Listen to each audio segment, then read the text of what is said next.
मेरा काम है बोलना। और वही पुलिस राजा सिंह को गिरफ्तार नहीं करती। जो ख्वाजा अजमेरी रहमतुल्लाह अलैह की शान के अंदर गुस्ताखी करता है, आज वो आजाद घूमता है। मैं कमिश्नर पुलिस साहब से पूछना चाहता हूँ कि वो आता है फिलहाल 4 जना दिख रहा ना, इतने केसेस रहने के बाद वो राजा सिंह काला बिट्टू नाजायज दौलत नवाबों की भर्ती का नतीजा अपील रहते हैं। क्यों गिरफ्तार नहीं किया उसको? मुश्ताक मलिक साहब के केस उसको गिरफ्तार नहीं करते। बहरहाल ये ठोकरे की चालें, ये मुनाफिकों की चालों से हम वाकिफ हैं, लेकिन हम घर में घबराने वाले नहीं हैं। नापूर शर्मा कहाँ गई? गए तो कहते मुंबई में नहीं है, दिल्ली में नहीं है, महाराष्ट्र की पुलिस पकड़ने को क्या गए होगी? कहाँ गई नहीं मालूम। हैदराबाद को तो नहीं आ गए, दिखे तो यहाँ जादू मेरे पर। ये हैदराबाद का पुराना शहर है ना, हम लोग क्रिकेट कर रहे थे, पूरे गुस्ताखों को हमारे पास भिजा दो, चाहे नागपुर हो, कानपुर हो, कोई भी रसों चलती यहाँ पे। बहरहाल मैं अपने गुस्सों को खत्म करते हुए यही कहूँगा कि मोहम्मद से वफा तूने तो हम तेरे हैं, ये जहाँ चीज है क्या लो कलम तेरे हैं, यार जिंदा सोहबत बाकी खुदा हाफिज़। बिस्मिल्लाहिर्रहमानिर्रहीम। अस्सलाम वालेकुम।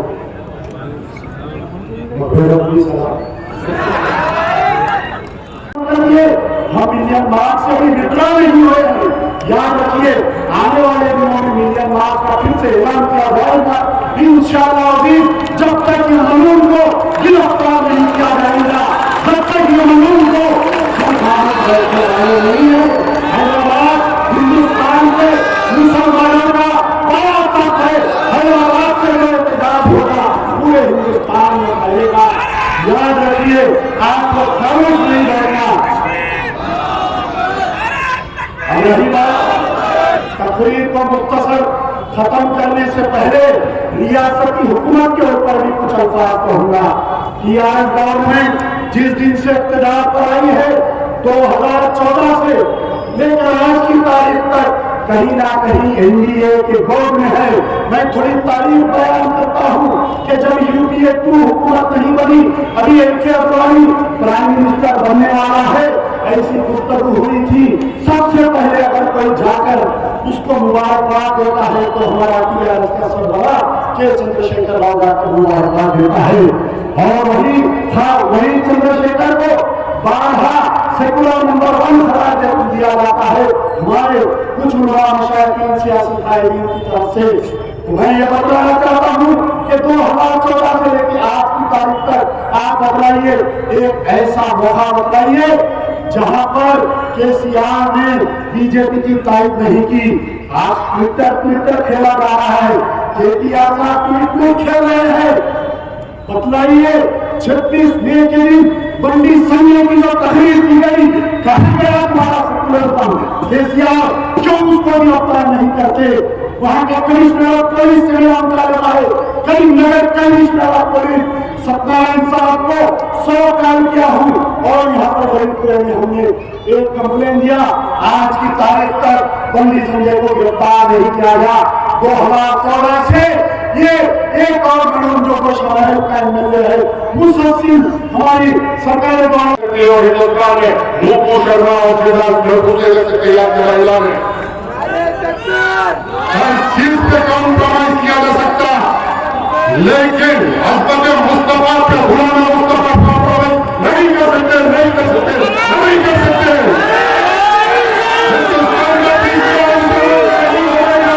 लेकिन मुस्तफा से कोई कॉम्प्रोमाइज नहीं होगा। शहादत करेंगे जिसने कानपुर की सरजमीन के घर की कमाई के बाद ऐलान किया कि मैं अपनी जान कुर्बान कर दूंगी, मेरा घर क्या ऐसे को अपनी फातिमा हिंदुस्तान में मौजूद होगी। याद रखो क्या अभी तो ये शुरुआत हुआ का जो मोहब्बत है अभी इंतहाई मोहब्बत को हिंदुस्तान को देखना होगा। इंतहाई मोहब्बत अभी देखना बाकी है। इंशाअल्लाह चार ये अक्टूबर जो हालात हुए थे ना, वो हालात हिंदुस्तान में भी पैदा होंगे।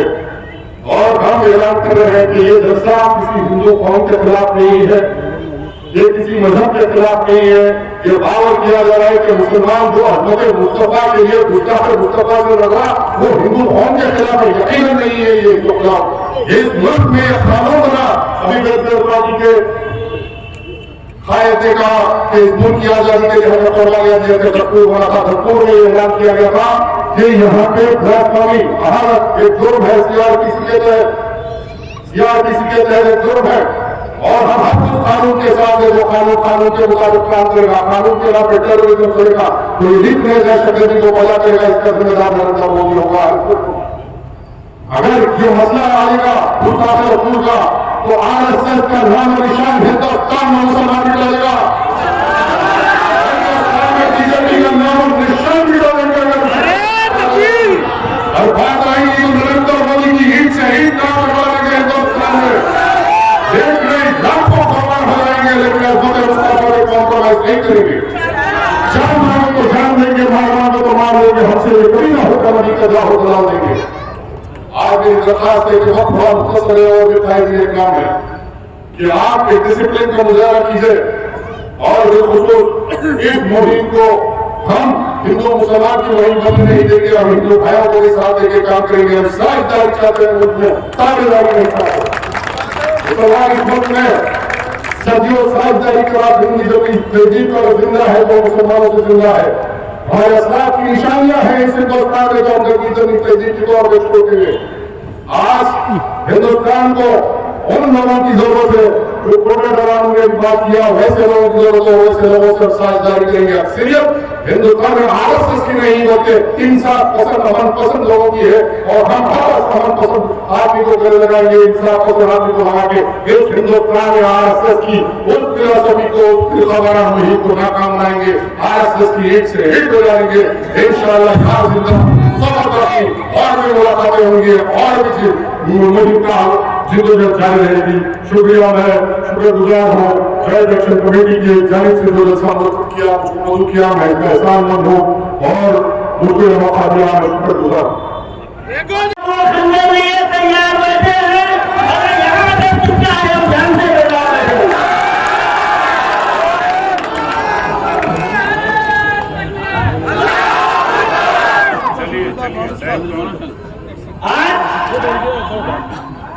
मैं हमारे मुल्क हिंदुस्तान के सिर्फ चौकीदार बोलती वजह देना चाहता हूँ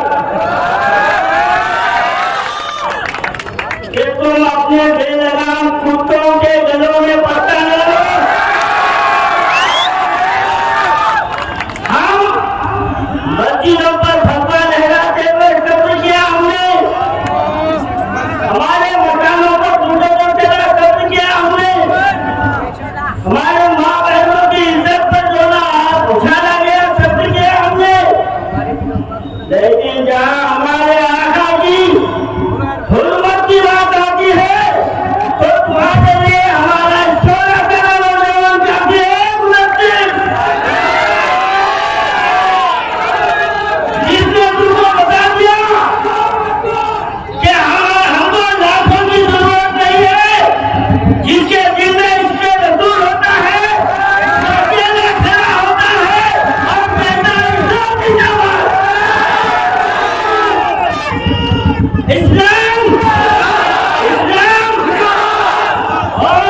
तस्लीमा।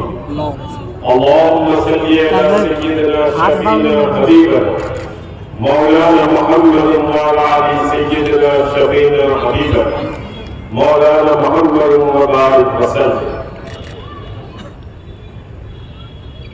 मुहम्मदुर रसूलुल्लाह वल्लज़ीना माअहु अशिद्दाउ अलल कुफ़्फ़ारि रुहमाउ बैनहुम तराहुम रुक्कान सुज्जदन यब्तगून फज़लन मिनल्लाहि ईमान सीमाहुम फी वजूहिहिम मिन असरिस सुजूद ज़ालिका मसलुहुम फित तौरात व मसलुहुम फिल इंजील। सदक़ल्लाहुल अज़ीम।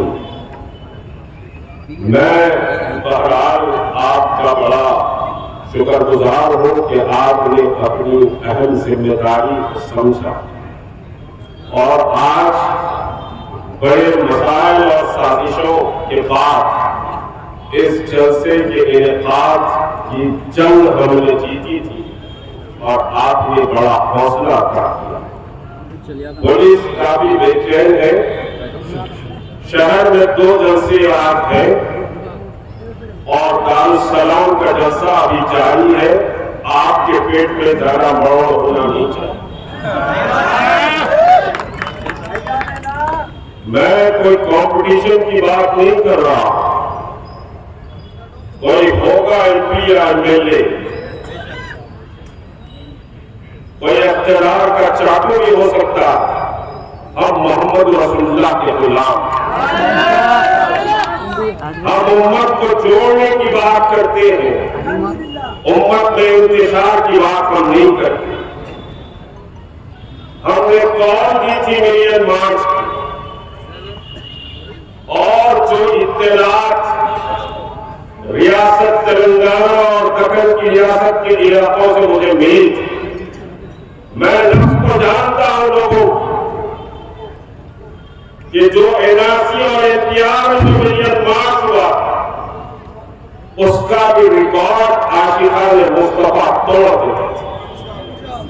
तभी तो इनको हैबत हुई, परेशानी हुई और फौरी एक और एहतजाज का परमिशन हमारे परमिशन के बाद डाला गया।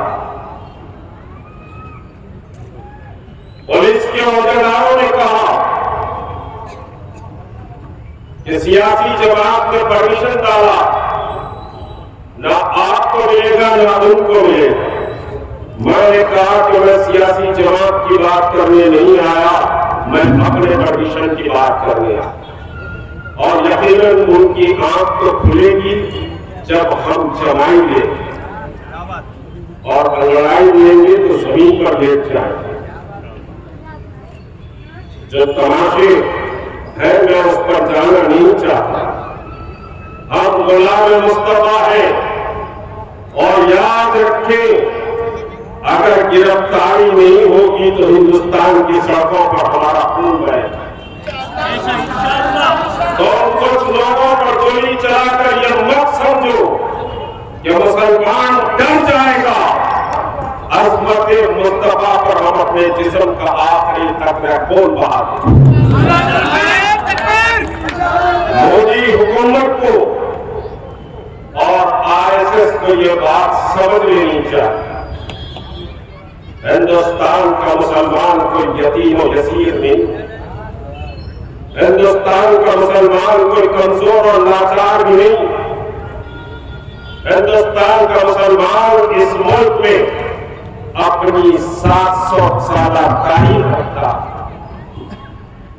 ये माफी नामा देने वाले बेतहारती एक पाक और मुतहर गुरों का मुकाबला नहीं कर सकते। ये बात को समझिए। हालात का तबसरा करना छोड़िए। आपको इस मुल्क में जमहूरियत, दस्तूर और कानून इस मुल्क में अभी बाकी है और जमहूरियत के तहत आप अपने हक की लड़ाई के लिए सड़कों पर आना पड़ेगा। और कुछ ताकतें हैं जो आरएसएस के एजेंडे पर अमल कर रही हैं। वो लोग जो आरएसएस और भारतीय जनता पार्टी की मुखालिफत करके और सारे समझिए के साथ वो जमाने जो इन ताकतों को शिकस्त देने की ताकत रखती उनको भी ये शिकस्त देने के लिए दलाली करते हुए निकल जाते हैं। मैं बहुत बातें कहना चाहता हूं, कोई बातों में फिर समझिए कि अस्मत मुस्तफा क्या है उस पर 2-3 बातें कहूं, क्योंकि पुलिस के पेट में बहुत ज्यादा मरोड़ हो रही है और होगी भी। बहुत तमाशे जैसे अजयदुल्ला खान साहब ने कहा कि गिराओ के साथ पुलिस का परमिशन तो परसों आ गया, ले लीजिए साहब परमिशन, मिलियन मार्च को कैंसिल करिए। हम शुक्रगुजार है डीसीपी साउथ जोन बहुत अच्छा इंसान मुझे लगा, वेरी जेंटलमैन, लेकिन दलालों का प्रेशर है वहां गड़बड़ी होती, ईमानदार आदमी भी गड़बड़ कर जाता। बात दरअसल ये आखिरी मरहले पर गिराउंड को लाकर फंसा दिए, पुलिस का परमिशन हाथ में और गिराउंड का परमिशन नहीं। अगर ये बात सही है तो यहाँ अजयदुल्ला साहब बैठे हुए हैं, जरा खबर में मैं भी साथ रहूंगा। अगर उमर चली ने इस गिराउंड का परमिशन देने से इनकार किया तो खबर लेने की जरूरत है। मगर डिप्टी कमिश्नर हमारे इलाके के उन्होंने कहा कि आपके जलसे में कोई रुकावट नहीं होगी, आप पीसफुल जलसा समझिए ऑर्गेनाइज के लिए, मैं आपके साथ।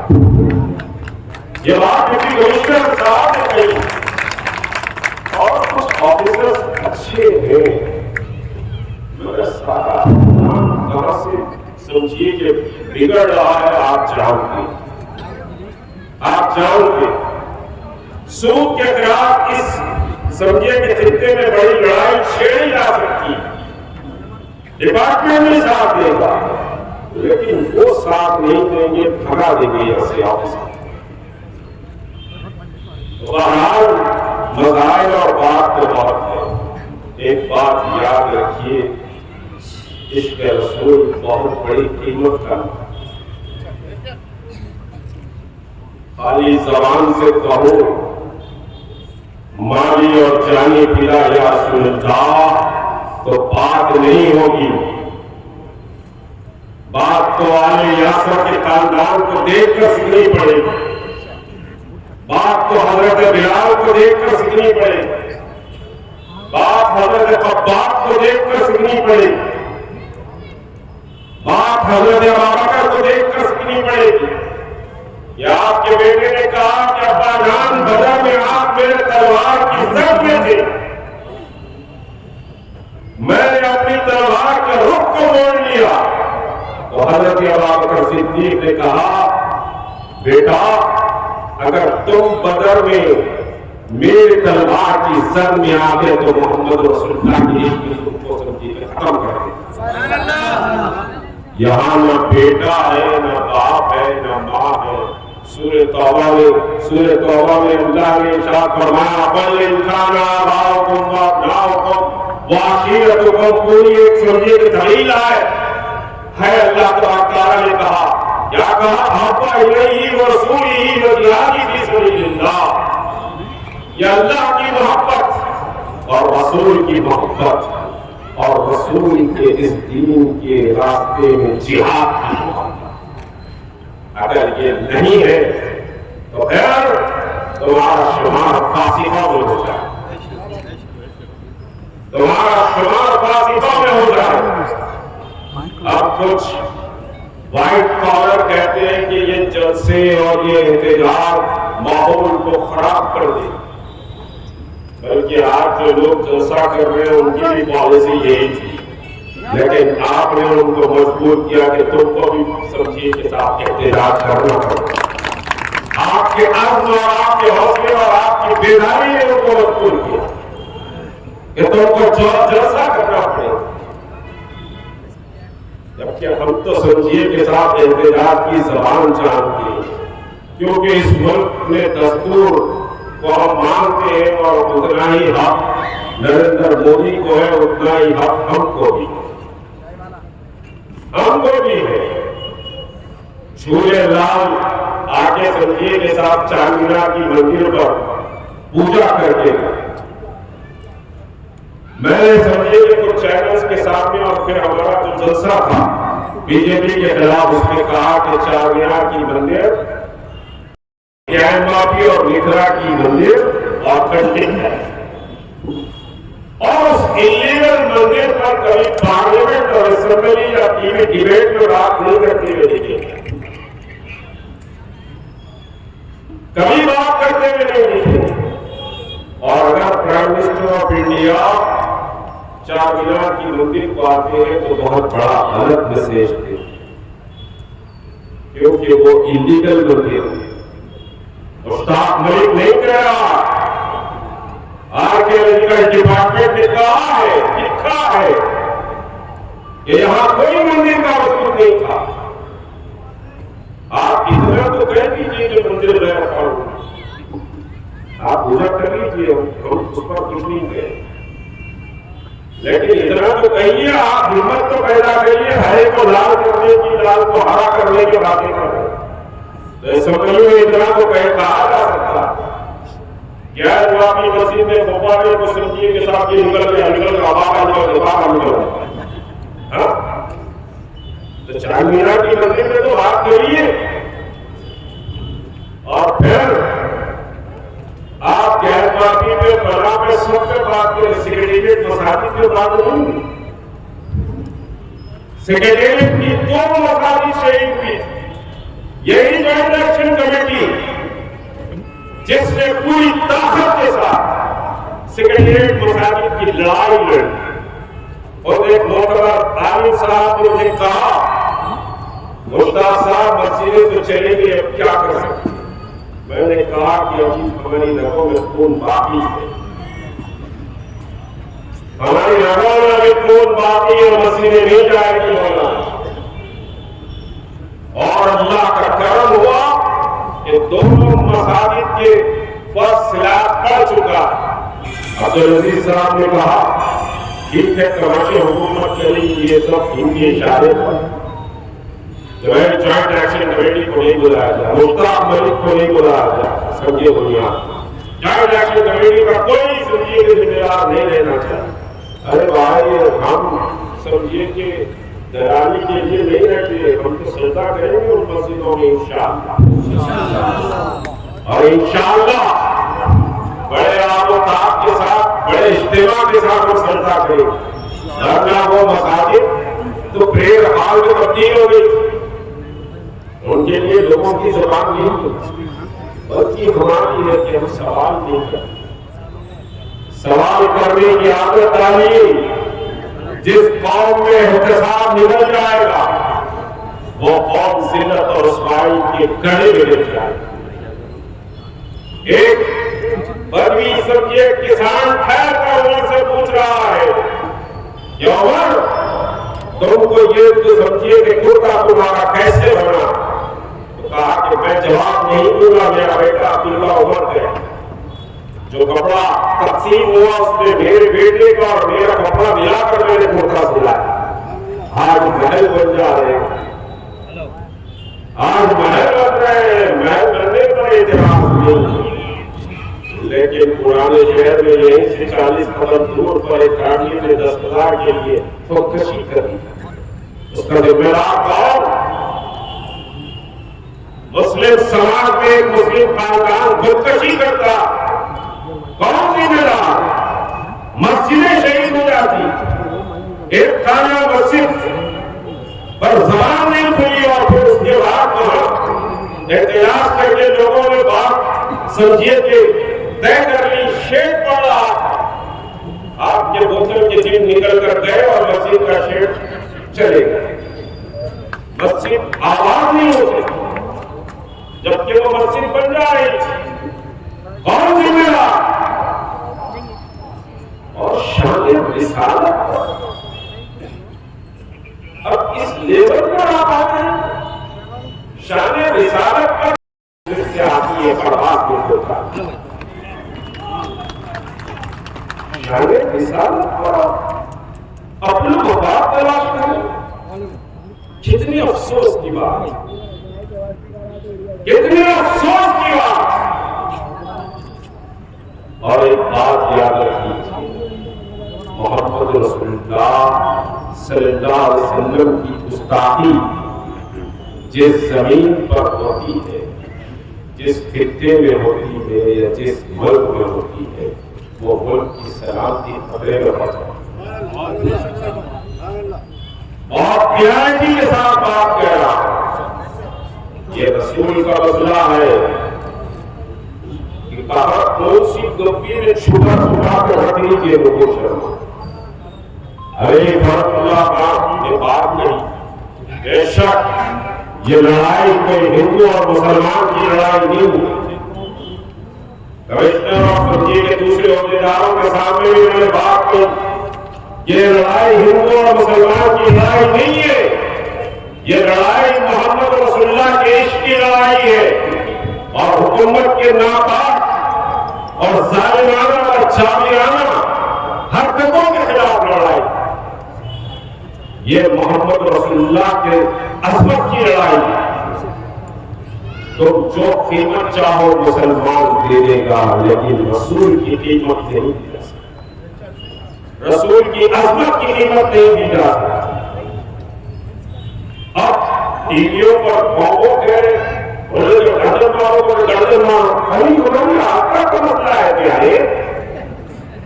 तुम्हारी जैसा आस्था का मसला है ना, ये हमारी आस्था का मसला है और आस्था को छेड़ना बहुत बुरी बात है, उसके बहुत खराब परिणाम निकलते हैं। ये आस्था का मसला मोहम्मद रसूलुल्लाह सल्लल्लाहु अलैहि वसल्लम की शान में हम जरा बराबर भी गुस्ताखी बर्दाश्त नहीं है ना। और ये जो लड़ाई है, ये लड़ाई सिर्फ चंचलगुड़ा ग्राउंड के जलसे तक नहीं रहेगी, जब तक के समझिए कि गिरफ्तारी होकर सजा तय नहीं हो जाती, ये लड़ाई उस वक्त तक रहेगी ना। ऐलान कीजिए, लड़ाई रहेगी उस वक्त तक, हम लड़ाएंगे उस वक्त तक जब तक के मोहम्मद रसूलुल्लाह सल्लल्लाहु अलैहि वसल्लम की शान में गुस्ताखी करने वाले जेलों को नहीं पहुंचे।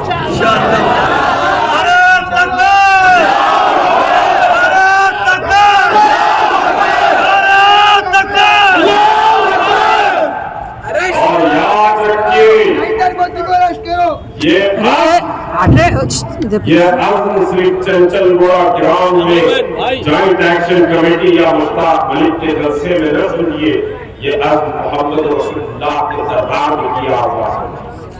तो फिर उसकी लज्जतें कुछ और हो जाएगी, उसका मजा कुछ और हो जाएगा और उस जिद्दोजहद की लज्जतों से आप जब आशना होंगे तो फिर ये दुनिया हेच लगेगी, ये दुनिया हेच लगेगी।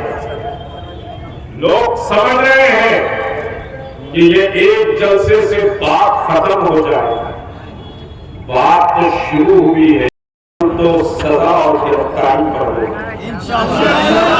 होगी ना। बात तो शुरू हुई है, खत्म नहीं होगी।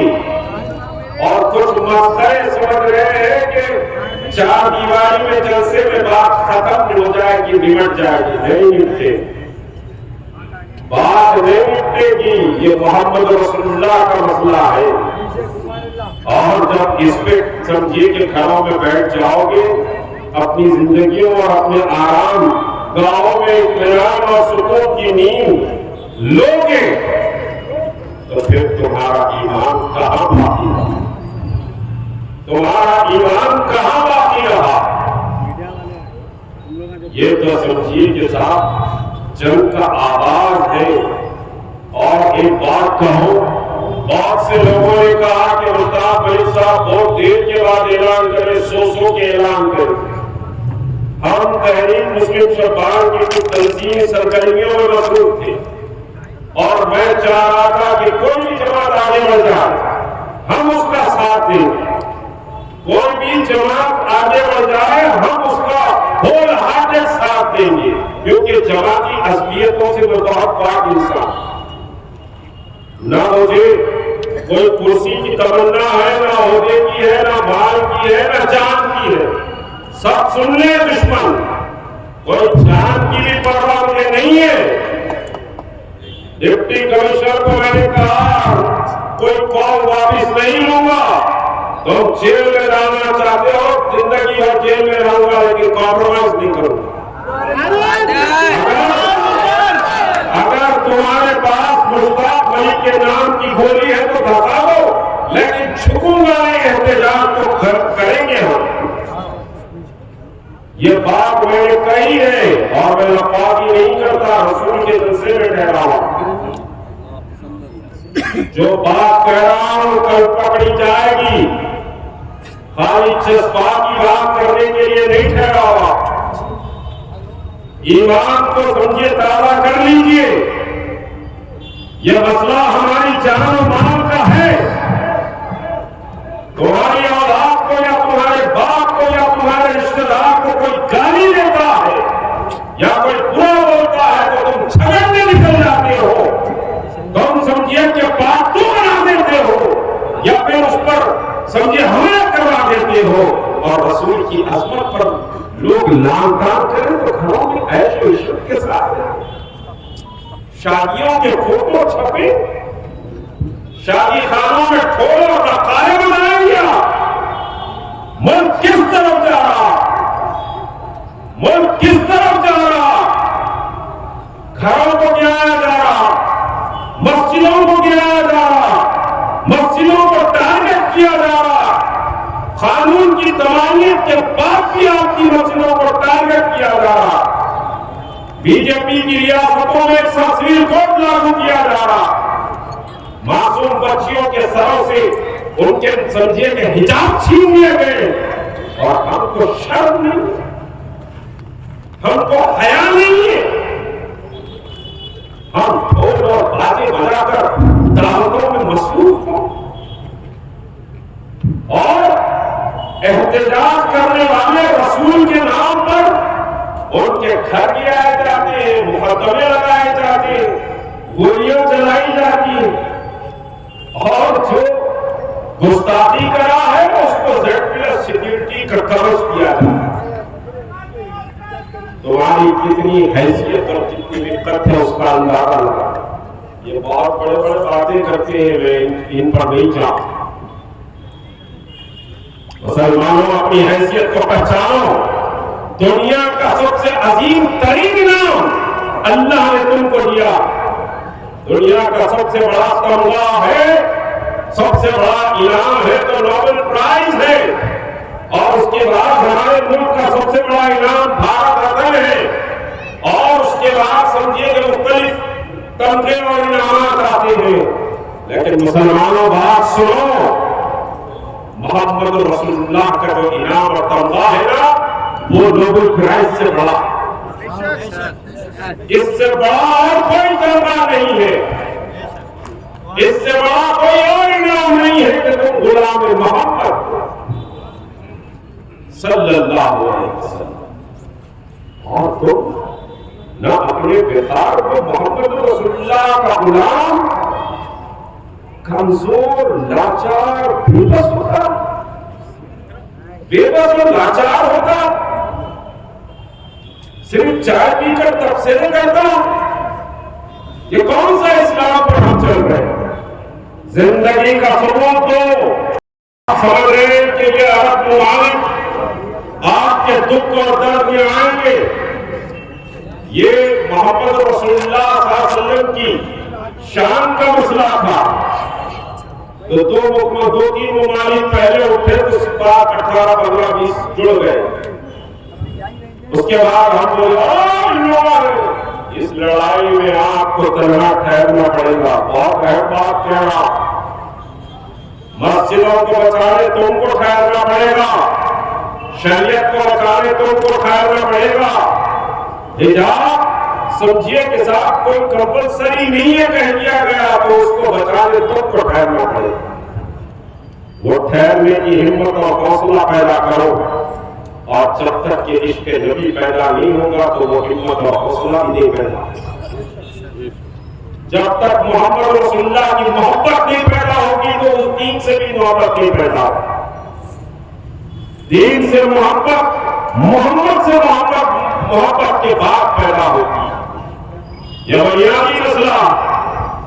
और आप समझ रहे हैं कि यह हुकूमत इंसाफ करेगी, आप समझ रहे हैं कि ये लोग इंसाफ करेंगे।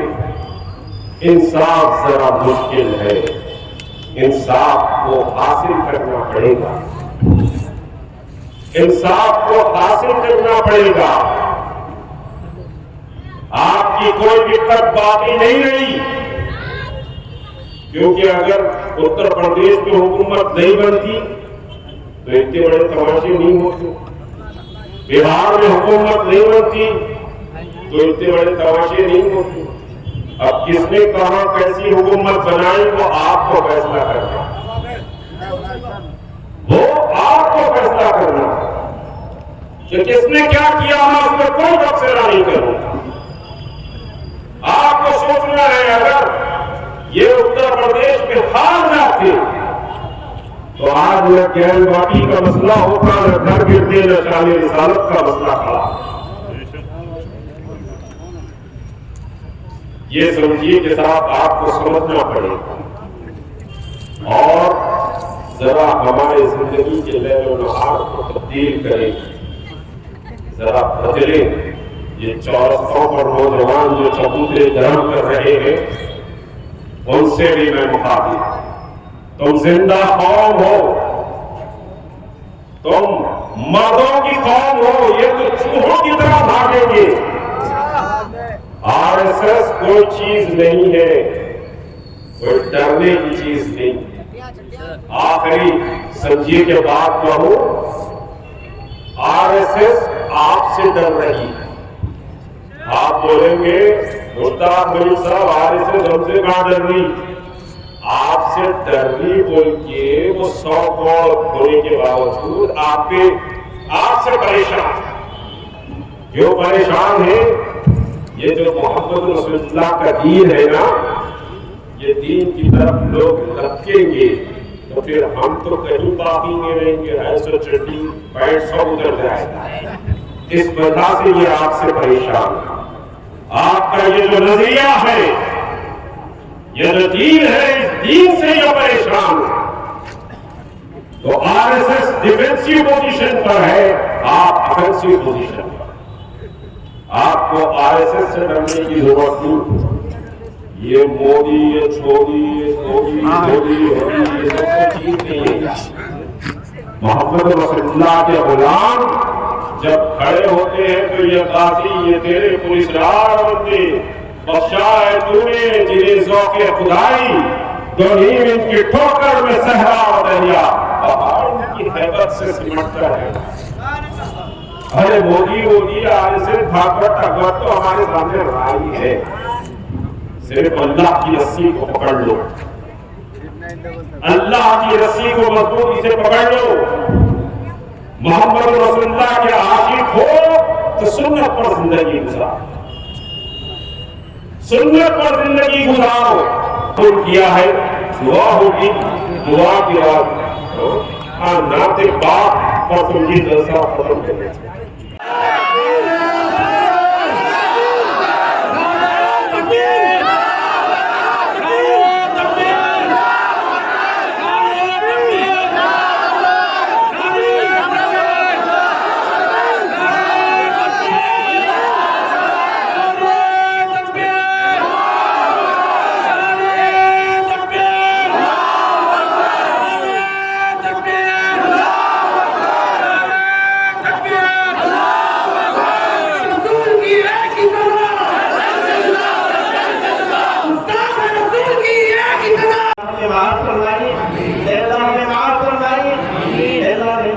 हमारा ईमान कामिल है क्या नहीं है। ए अल्लाह हमको ईमान कामिल नसीब फरमाइए। ए अल्लाह हम सबको ईमान कामिल नसीब फरमाइए। ए अल्लाह जब तक जिंदा रखे दीन इस्लाम पर जिंदा रखिए। ए अल्लाह जब मौत आए तो करने वाली मौत हमें नसीब फरमाइए। ए अल्लाह बेशक जितने लोग यहाँ जमा है, ए अल्लाह तेरे हबीब सल्लल्लाहु अलैहि